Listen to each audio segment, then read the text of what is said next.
Dito muna tayo sa nakausap po natin last Friday. Ito nga po si Irene Mendoza. Mula po yan sa Rizal, Nueva Ecija. Ang total po ng kanyang natanggap last Friday, November 8 ay umabot po ng 6,500 pesos. Galing po yan kina Happy VG, Happy Davawenyo, kay Happy Anonymous, Happy OG, Happy Sender at maging kay Happy Q. Natanong siya ng aking partner dito kung magkano nga ba ang puhunan na kailangan niya.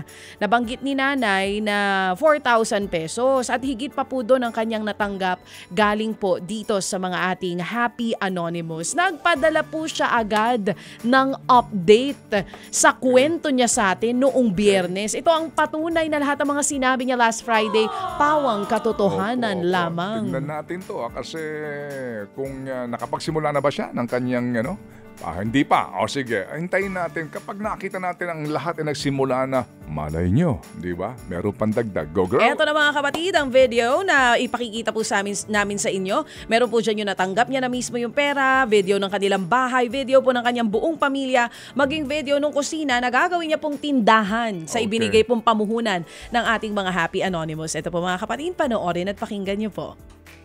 Good morning po. Ayan, nasa trabaho po ako ngayon at yan, hinahanda ko po si nanay para maligo. Ayan, nagpapasalamat po ako dahil ito po, natanggap ko na po yung biyaya po na galing po sa programa po nila Sir Ted Pailon at TJ Cha. Amounting po of 6,500 po. Sobrang pasalamat ko po dahil napakalaking bagay po nito para sa amin. Napakalaking tulong po nito para sa dagdag pupuhunan po sa aming tindahan. At yung pangarap ko din po na makapaggawa kami ng lababo po doon sa kusina po namin, matutugunan na rin po. Maraming salamat po at sana po sa lahat po ng mga anonymous giver po natin na talagang tumutulong po sa ibang tao. Ang Diyos na po ang bahala po na magbalik po sa inyo mga pagpapalag ito. At dalangin ko na patuloy po na bigyan po niya tayo ng kalakasan po sa araw-araw. Maraming salamat po. Sobrang thank you po kasi hindi ko po inaasahan na ganito po yung matatanggap po namin. Maraming salamat po sa Diyos po. Ang papuri po sa lahat. Amen. Amen. Ito po yung litrato na hawak niya na mismo yung pera kasama po yung kanyang anak. Okay. Ito, sige, go. Ito po yung patunay po ng aking kwento. Ito po yung patunay po ng kwento ng aking buhay. Ayan, so ito po yung eskwelahan po na tinitirahan po namin ngayon. Dito po kami pinapatira.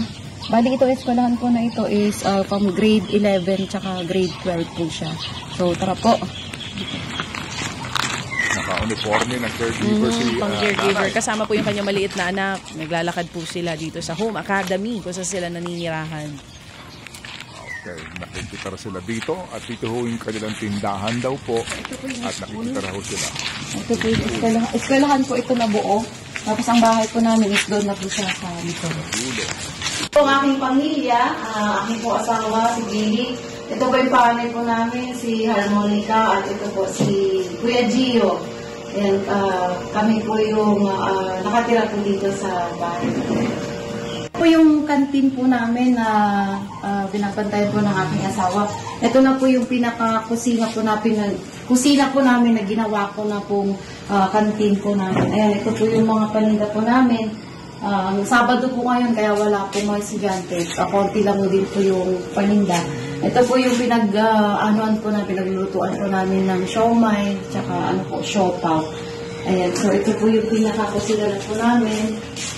Minsan po gumagawa po ng shake po yung asawa ko. Yan, may mga flavor din po. Bumibili po kami ng yelo kasi hindi po kaya magpatigas po ng ref po ng yelo po natin. Ayan, so ito naman po yung ref po natin. Ito mo yung ref, ang kanilang padlock sa ref ay mga soft drinks, yung tali. Naititinda po natin dito. Hindi na daw kayang lumamig nung ref, yun ang sinasabi niya. Sira na yung pintura. Lumang-luma na. Okay. So, yun ang kanilang mga paninda. Tinatakpan. Tinatali kasi sumisingaw na yung lamig. Okay, ano pang ating video? Ayan nga po, yung video nitong sina Ate Irene dyan po sa Rizal, Nueva Ecija. So Irene, kung nanonood ka ngayon sa amin, ganito ha, natanggap mo na yung halaga. yung balak mo dyan, doon mo muna gamitin sa inyong paninda lahat.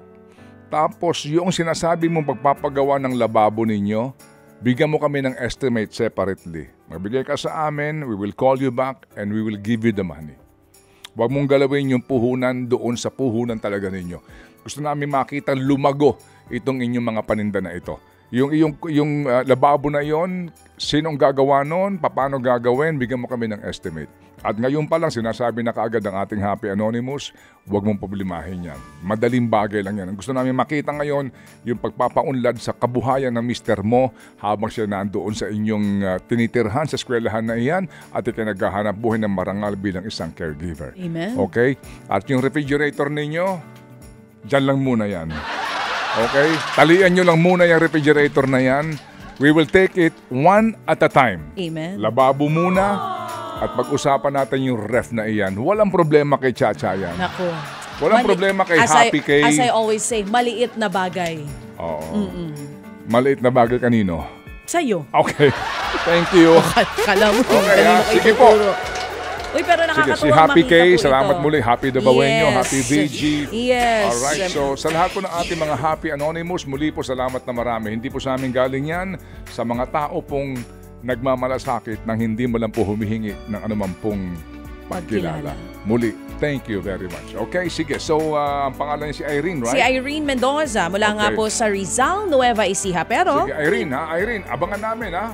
Pa-estimate po sa mister mo kung magkano kailangan doon sa lababo. Huwag mong bawasan yan para lahat gamitin mo doon sa inyong puhunan para sa paninda ng iyong mister. Tama. Okay, sige. Ngayon, meron pa tayo isang from update. lababo, from Nueva Ecija, tungo Okay. naman tayo dito sa may south, sa Mendez, Cavite. Okay. Ito naman si Meryl Balatuca. Nakausap po natin ito noong November 1. Si Meryl po ay nabigyan ng puhunan para po sa kanyang pagtitinda ng merienda rin. Mga fish balls po yan, mga kapatid. 22 years old lamang itong si Meryl, tubong masbate at panganay po sa 3 magkakapatid. 2 po ang kanyang anak at dati po siyang cashier at ang kinakasama niya naman po ay isang construction worker.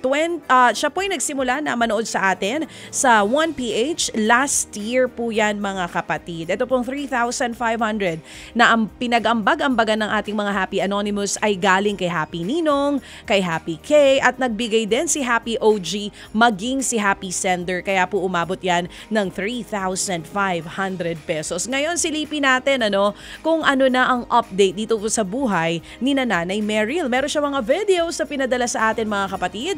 Panoorin at pakinggan niyo po ito. Po yung mga litrato ng kanyang 2 anak. Namili siya ng mga pagkain ng mga bata. O ayan. At paninda niya dun sa banana queue at fish balls sa kanya pong ititinda. Yung mga bata nga, Club food po yung mga anak niya. Yan po yung anak kong panganay. Club food po. Nagkakasugat-sugat na po dito. Magkakayo na yan. Hindi po makasuot ng tsinelas. Okay. Bati-bati mo nang iya. Parehong bata po ito. Ito naman po yung Nagtinda pagluluto na siya. nila. Nagtinda na siya. Yes, yan na po. Nagtitinda na po ng turon, fishball at kikiam. Yun, meron na siyang customer na bata. Bumibili sa kanila ng kikiam. Ayan po, mga kapatid, nakikitusok-tusok na. Ito pong kanilang tindahan ay dun din po sa kanilang tahanan. Ayan. Ano yung susi? Nakikita lang yan na nagsimula na nga sila magtinda nitong mga pangmerienda. At meron din siyang video na pinapakita yung kinita naman nila nung araw na yun. Sausawan. Suka yan, suka. Nagugutom tuloy ako, baby girl. Talaga naman baka hanggang sa pagsubo ng bata kasama yan. sa video. Oo. Sinausaw na po at sinubo na po. Nagugutom tuloy ako. Yung kikiam. Honestly. At saka nagluluto siya ng turon habang Yes. nagtitinda siya. Ito na yung kita. Naging rent ako kanina. Yan po. Ito yung benta niya. Umabot ng 200 plus. Yan po. Salamat po. Okay. Yun. So, 3,500, yan po ang bunga. no? Hanap buhay nitong ating po naging winner na si Meryl Balatukan ng Mendez, Cavite. Sabihan mo nga si Meryl, please, no, tawagan ninyo, ano ang payo ng doktor doon sa kanyang mga anak, dito sa kanilang mga paa? Meron bang orthopedic solution dito? Paki-check nga lang, please. Kasi naiisip ko na yung paglaki nitong mga batang ito. Marami na ho kaming naging naka-enkwentro ho, no, ng ganyan pong sitwasyon ng mga bata.